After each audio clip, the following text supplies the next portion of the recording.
on this Saturday. I'm Ana Cabrera in New York. Great to have you here. Today, the President of the United States went after the mayor of an American city, a mayor who is desperately begging for help. I'm talking about Puerto Rico and the people there dealing with the catastrophic aftermath of Hurricane Maria. Power is still out and still no clean running water for millions of people. And the mayor is pleading to anyone who can hear her voice. I will do what I never thought I was going to do. I am begging anyone that can hear us to save us from dying. If anybody out there is listening to us, we are dying, and you are killing us with the inefficiency and the bureaucracy. President Trump responded in an early morning tweet by calling San Juan's mayor a poor leader. He wrote, "Poor leadership ability by the mayor of San Juan and others." Also this, they want everything to be done for them when it should be a community effort. And then just a few minutes ago, a new tweet from the president, this one praising Puerto Rico's governor, saying the governor of Puerto Rico, Ricardo Rosselló, is a great guy and leader who is really working hard. Thank you, Ricky. CNN's Boris Sanchez is in San Juan right now. Boris, we're now getting out about these tweets from President Trump. How are people in Puerto Rico reacting?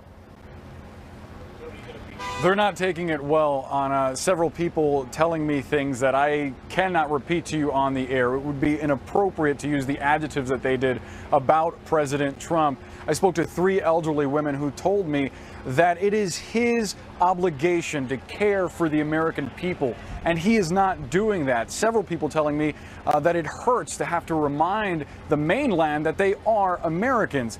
I want you to listen to what this gentleman told me, someone who is taking matters into his own hands, not waiting for help on the outside, but going into high rises in the neighborhood that I'm in right now, el Distrito de Condado, to check on senior citizens whose elevators have gone in disrepair and can't get up and down stairs.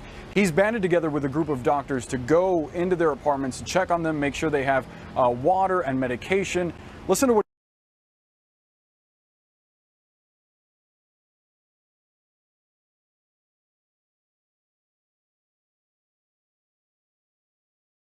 specifically in neighborhoods that flooded during Hurricane Maria and tend to flood even for minor rainstorms.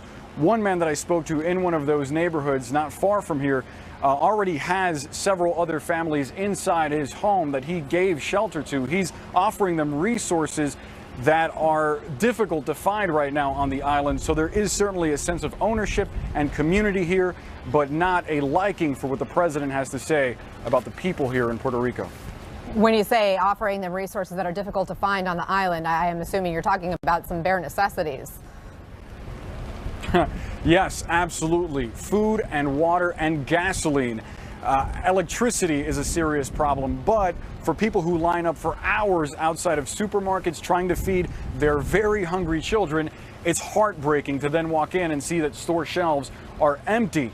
Yesterday, a mayor in a town south of us toward the central part of the island went around town with people running into the street, calling out his convoy, begging for aid. He was able to provide them with things that they haven't had in several days, potable water and food, MREs, emergency food kits. But he even admitted to them that he knows that that will only last them a certain amount of time. They will need much more to get back on their feet in Puerto Rico 10 days after Hurricane Maria struck the island. All right, Boris Sanchez in San Juan for us. Thank you. Let's get reaction to President Trump's comments from a Texas Democrat familiar with hurricane damage. Congressman Al Green represents parts of Houston, a city still struggling to recover from Harvey's devastating blow. And he made some headlines this week when he called for President Trump's impeachment. And also Congressman Green suggested African Americans should consider declining White House invitations until President Trump apologizes for his profane description of NFL players who kneel during the national anthem. Congressman, thank you for being here. I want to get your take on President Trump's attack today on Puerto Ricans, saying they want everything done for them. Thank you for having me. I was very disappointed. In fact, I was hurt when I heard that the president said this. And I'm hurt because it causes me to hearken back to a time when persons would say that African Americans were lazy and they just wanted handouts. They were not going to pull themselves up by their bootstraps. The Puerto Rican people are hardworking, loyal Americans. They've done everything right in terms of responding to this storm, and the president knows that only the federal government can help them and extricate them from their perilous situation. We should have sent in more helicopters. The president knows this. In Texas, when we had a shortage, we sent in more helicopters. We sent in more National Guardsmen. We made sure we took care of Texas. But then Texas has 38 electoral votes. Florida has 29 electoral votes. Puerto Rico has 0. The president is playing politics with the lives of the Puerto Rican people. How would hurricane survivors there in Houston react if the president said they want everything done for them? I guarantee you the president won't say it, but if perchance he did say something as inane as this, the people in Houston, Texas would be up in arms, not with guns, but they would be outraged, and they would show it, and they would have an opportunity to express themselves at the next election. The people of Houston and Florida are people that the president has to depend on to get elected. He can't get elected without Houston, without Texas and Florida.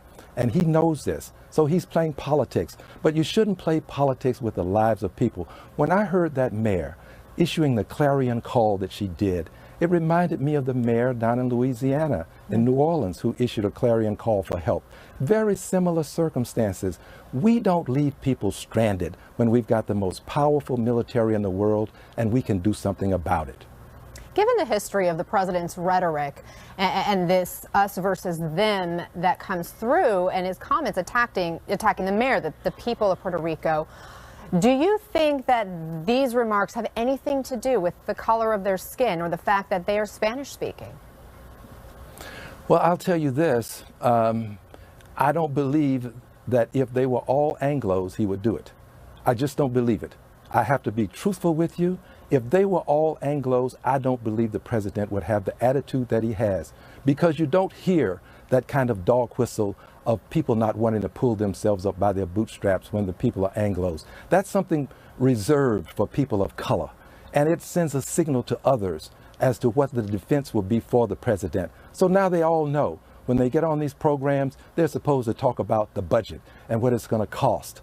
We don't worry about costs when people have their lives at stake. A lifeguard doesn't ask about the debt of the person that's about to drown. The lifeguard has a duty to dive in and save the life. The president is the lifeguard for the United States of America. He's the guy in charge, and he ought to act like every American life has equal value. All of us are the same. He should not put some above others, and that's what he's doing. Now, on the other hand, Puerto Rico's governor says the federal government is responding to all of their requests, recognizing the urgency of the situation. Those are his words. So, Congressman, do you think all the criticism is fair? Well, I understand why he's doing it. He's not in a position to be exceedingly critical, because if you do, the president has FEMA at his beck and call. They're under his control. This system works such that when you have these natural disasters, you have to kiss up to the people that are coming in to help you so that they will give you the help that you need expeditiously. And that's unfortunate that we put people in a position where they've got to say things that they don't necessarily believe so that they can get the help that they think they deserve. Congressman Al Green, thank you so much for your time. Thank you very much for having me. I want to keep the conversation going and bring in a Republican to respond to his remarks. Joining us now, Jack Kingston, the former congressman from Georgia, and also with us, Maria Cardona, Democratic strategist who has family roots in Puerto Rico. But Jack, to you first, reaction to Representative Green's comments, specifically the ones that if these people were all Anglo, he probably wouldn't have said what he said. You know, I've served with Al. I'm disappointed. That's just a pure, raw race baiting. And Al Green knows better than that. I know he wants to impeach the president, and so any criticism of Trump is valid as far as he's concerned. But I'm disappointed in Al. I know Al, and I think he's better than that, but it's just race baiting. That's not what we need. You know, I represented the coast of Georgia and live in the coast of Georgia. We have had hurricanes. I've been in Congress during 4 of them. It is a frustrating time. We have not had anything to the degree of what Puerto Rico is going through, but I know that people get very frustrated because you lose your conveniences, you lose your transportation, you get separated from groceries, water, medicine. The nerves and the emotions run high. But I want to point out that the mayor hasn't been to the Command and Control Center, which is something that she said on Frederica Whitfield just this afternoon, or it's something that Brock Long of FEMA had said. You have to have unified leadership from the federal, state, and local level. And if she's going to criticize how the recovery efforts going, she should at least go by the command center in San Juan. I think that would be helpful. But I know this, that Jennifer Colon has Gonzalez, who's the delegate, who's the federal representative. She's been very complimentary and working steadily with the White House, but she's not all kisses either. She's saying this is a tough job. We've got more to do, and certainly the governor has done the same thing. So I'd have to say that if everybody was on one page saying this is horrible, then it might be one thing. But I do think some of this, the criticism of the San Juan mayor, maybe instead of running to the television set, she should run to the Command and Control Center. Wow. Maria, go ahead. Wow. There's just so much here to say, Ana, and as you know, my brother lives in Puerto Rico. I grew up in Puerto Rico. I have friends and family who still cannot get in touch with their friends and family and their loved ones on the island. So when I see the disgusting, disgraceful tweets that this president is leveling against one of the local leaders who is not just showing leadership, she is living this nightmare. Her home was destroyed, and she is living in a shelter with 700 other American citizens of the 3.5 million American citizens who are now suffering on the island. And Jack, I'm sorry, these people did not just lose their conveniences. Many of them are losing their lives. And this president has been nothing but cruel. He's been callous. He's morally corrupt. And for him to send those tweets from his gilded golf course in Bedminster, New Jersey, it means that he's got to get his butt off that golf course. He's got to go down to Puerto Rico. He's got to see the devastation on its own, by itself, roll up his sleeves, and let's see if he has the cojones to even spend one night in the shelter where the mayor has been living and breathing the devastation that nobody understands unless they have been down there or unless they are talking to people who are living this nightmare on a daily basis. But as you know, he is going Tuesday. He could not have gone earlier because it would have diverted energy and resources from search and rescue. And by the way, they have search. But Jack, let me stop you there. Hold on, because it's been 10 days. The president went to Houston, to Texas, twice in the first week after Hurricane Harvey hit, where they too were having an emergency response. The president goes in as soon as it's stabilized. This has not been stabilized. This is a much bigger disaster. As you know, they have had to search 2,600 buildings. They've rescued 843 people. But look at what's happened. Before the hurricane hit, they had 4,500 federal employees on the ground. Right now, that number is 11,800. They've got about 70% of the gas stations open. 11 of the major roads are open. The hospitals, 95% of people still do not have electricity. And almost half that of number's the people actually in half. that town. About half the people number have of water. people, water. That's water. That's not electricity. That's what I was going to say next. But you know, let me ask you this. They're dedicated. 70% of the people don't have electricity. Jack, how do the president's tweets help the situation? I don't think they do, and let me say this, Maria. Thank you. I want to say this. I'm in agreement with you on that. I think the president has been frustrated, but the truth of the matter is, you and I have been through these things, and there's a lot of frustration on the ground. Whether it's a flood, whether it's a fire, whether it's a hurricane, I understand emotions run high. But if you look at the response that has been down there, it has been decent, which is why the governor and why the delegate. It has been dismal. Well, why is the governor? Dismal, Jack. Then why is the governor not saying things? The governor has been very complimentary of it, even one at a time. One at a time. Here's the problem, Let me ask you this, Maria. I want to ask you this question, Maria, because this is a tweet from President Trump. He was then Citizen Trump. This is August of 2016, where he writes, President Obama should have gone to Louisiana days ago instead of golfing. Too little, too late. So it would be easy to call Trump a hypocrite here, but looking at the criticism President Bush received for Katrina, President Obama got for Sandy, is President Trump really doing anything drastically different, or is this simply hurricane recovery takes a while and criticism is natural? Well, criticism certainly is natural, but I have to say, given what happened in Texas and what happened in Florida, which, you know, by many reviews, the federal government has gotten good reviews for that. This president did not plan, the federal government did not have the right plans in place for Puerto Rico. Ana, you know that this hurricane did not just show up out of the blue. This had been tracked. We knew it was coming. We knew Puerto Rico's infrastructure was completely vulnerable. Hang on, Jack. Hang on, Jack. Hang on, Jack. Hang on. I did not interrupt you, Jack. Let her finish. I didn't filibuster. Hey, Jack, I'm not filibustering. I'm answering the question. I know it's tough to hear the truth about the president that you only defend. There were 4,500 people on the ground before the hurricane. The fact of the matter is, the fact of the matter is, go ahead. The fact of the matter is, Jack, that this president was incompetent and or he was executing willful ignorance, because he was not prepared for this. He knew this was coming. He might have had 4,500 people on the ground, Jack, but guess what? That wasn't enough. Why is it that our own CNN reporters are able to get to the most vulnerable people, and the first thing they say to them is they have yet to see somebody from the federal government go and talk to them? That is disgraceful. It is shameful for the richest and most powerful country in the United States to not have had a general that is focused on this 2 days after this hurricane hit, the way that they did after Haiti had their earthquake, when they had 25,000 troops in the first week.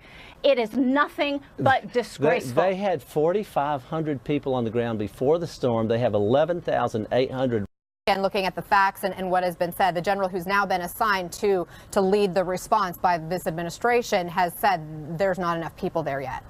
Well, listen, we all need to unify and make sure that there are enough people there. And sometimes your first reaction during a storm, though, is to rescue lives. 2,600 buildings have been searched. 843 people have been rescued. Their lives have been saved. Hospitals right now in San Juan, about 60 to 70% of the hospitals are operating at some level. Electricity is back in most of these hospitals as well. And they don't have the gasolines. They're not, but they've got something like 10 more ships coming in right now. So it is a difficult cleanup. But again, the governor and the delegate, who are the highest elected officials, are very complimentary of what's going on in the White House. I hate to see the disaster coming down to, well, this isn't enough. We shouldn't be fighting about this, because I can promise you, no matter how good the response is, there are always going to be unhappy people, and for legitimate reasons too, let me say that.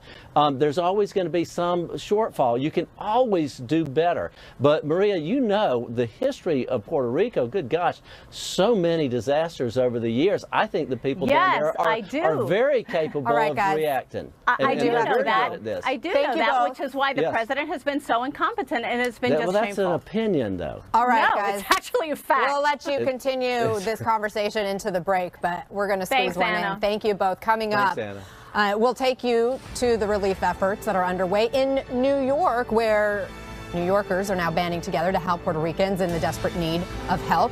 Stay with us. You're live in the CNN Newsroom.